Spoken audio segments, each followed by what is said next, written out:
Bismillah walhamdulillah wassalatu wassalam ala rasulillahi sallallahu alayhi wa sallam.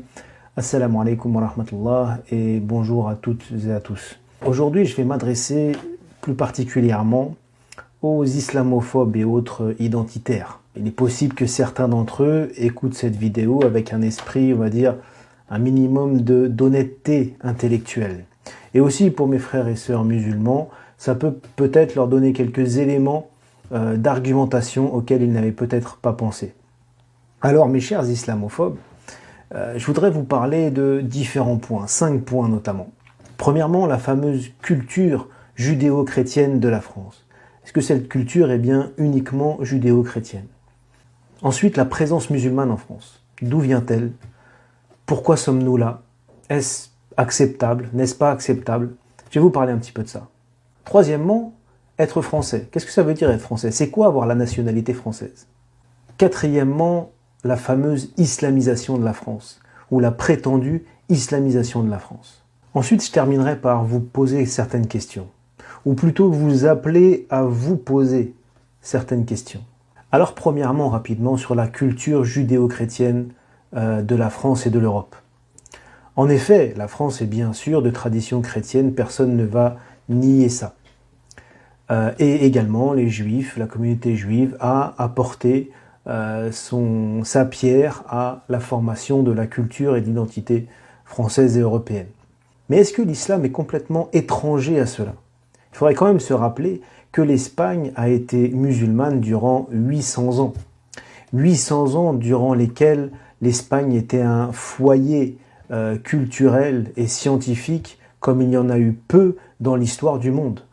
Et que la Renaissance européenne, elle puise ses racines en grande partie dans justement tous ces acquis scientifiques, philosophiques de l'Espagne musulmane. Je vous rappelle aussi que la fameuse philosophie grecque, qui est, c'est vrai, à la base de la culture occidentale, comment est-ce qu'elle est parvenue aux Européens? Parce que entre l'époque des philosophes grecs, Aristote, Platon et compagnie, et la Renaissance européenne, il s'en est passé du temps, des siècles même. Qui a fait le pont? Eh bien, ce sont les musulmans. Ce sont les musulmans qui, à l'époque de la grande civilisation musulmane, ont traduit les textes et les livres des philosophes grecs.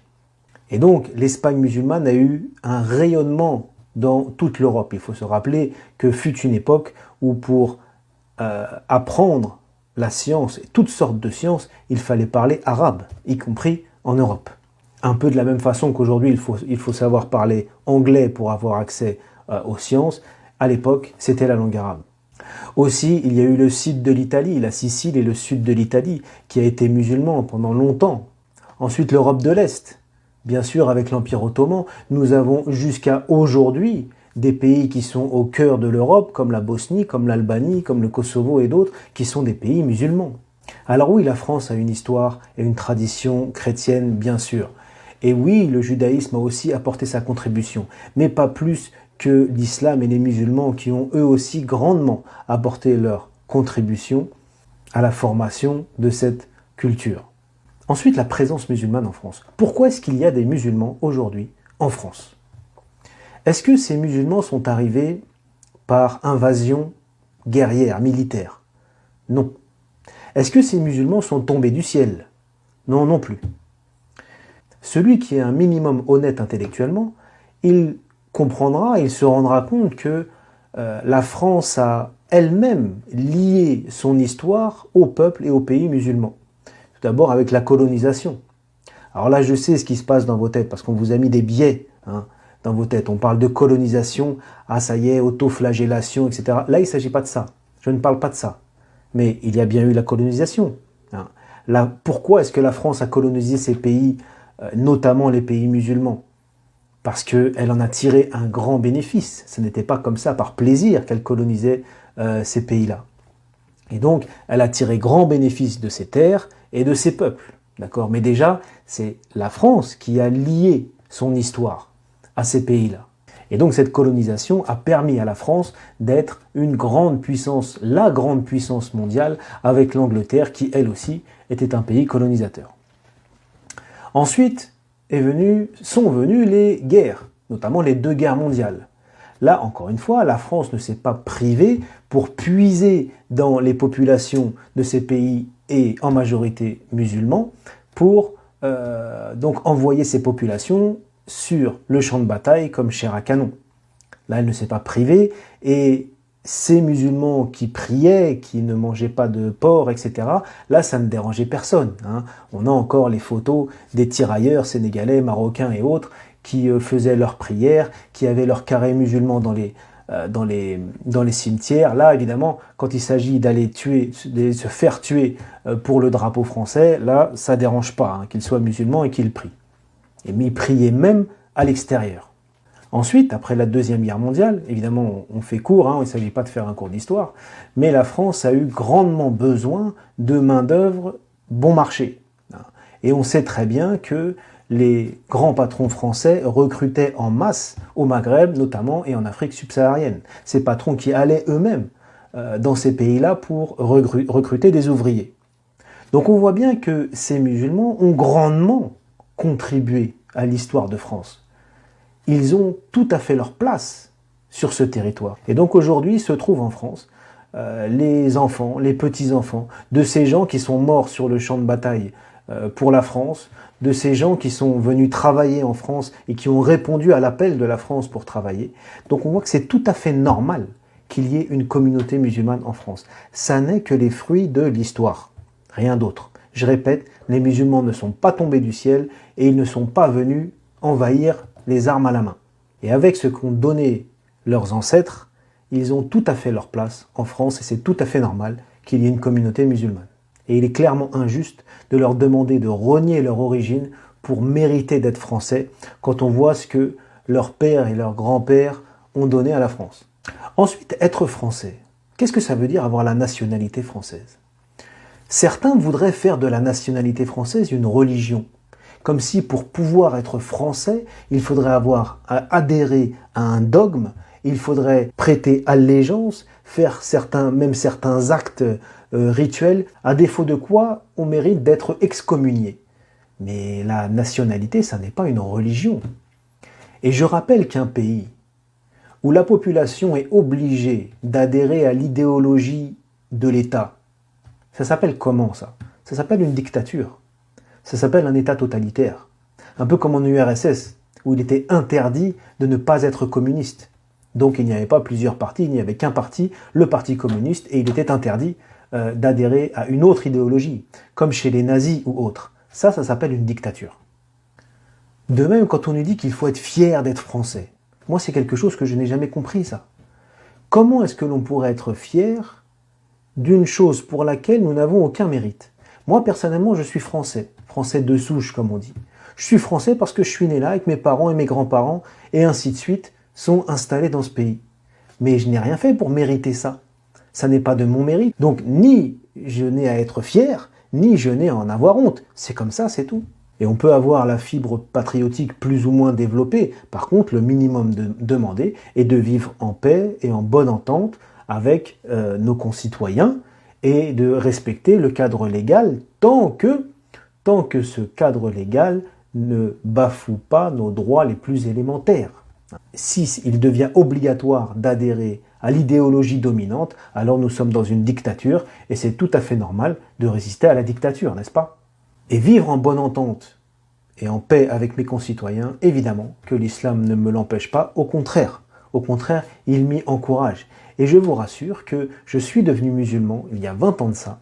Je ne suis pas devenu arabe ou africain ou je ne sais quoi. Je suis toujours français de culture. Je parle français, je mange français, je m'habille français. Je suis français de culture, mais de foi et de religion musulmane. Et il n'y a aucun problème avec ça pour celui qui a bien compris ce qu'était l'islam et qui a bien compris ce qu'était la nationalité française. Parlons de l'islamisation de la France. Ce que vous appelez islamisation de la France n'est rien d'autre que des signes de visibilité des musulmans. Comme on a dit, qu'il y ait des musulmans en France, c'est tout à fait normal, ce ne sont que les fruits de l'histoire. Eh bien voilà, il y a des musulmans. Donc on le voit, ça apparaît, notamment dans les régions où ils sont un certain nombre. Alors il y a des femmes avec le hijab, il y a des hommes qui ont la barbe, il y a des mosquées. Ben oui, c'est normal, il y a des musulmans, c'est tout. mais ce n'est en rien une islamisation de la France. En fait, tout ce qu'on entend de la part d'Éric Zemmour et d'autres, ça serait justifié, ça se comprendrait, s'il y avait des musulmans qui voulaient imposer aux autres de pratiquer l'islam. Si les musulmans empêchaient les gens de boire du vin, les empêchaient de manger du porc ou d'autres choses comme ça. Là, ces remarques et ces réactions hystériques auxquelles on assiste, elles seraient compréhensibles, elles seraient à leur place. Mais ça n'est absolument pas le cas. Et les soi-disant quartiers où ça serait la charia qui règne, tout ça, ce ne sont que des fantasmes de gens qui sont soit des menteurs, soit qui ne connaissent rien à cette question.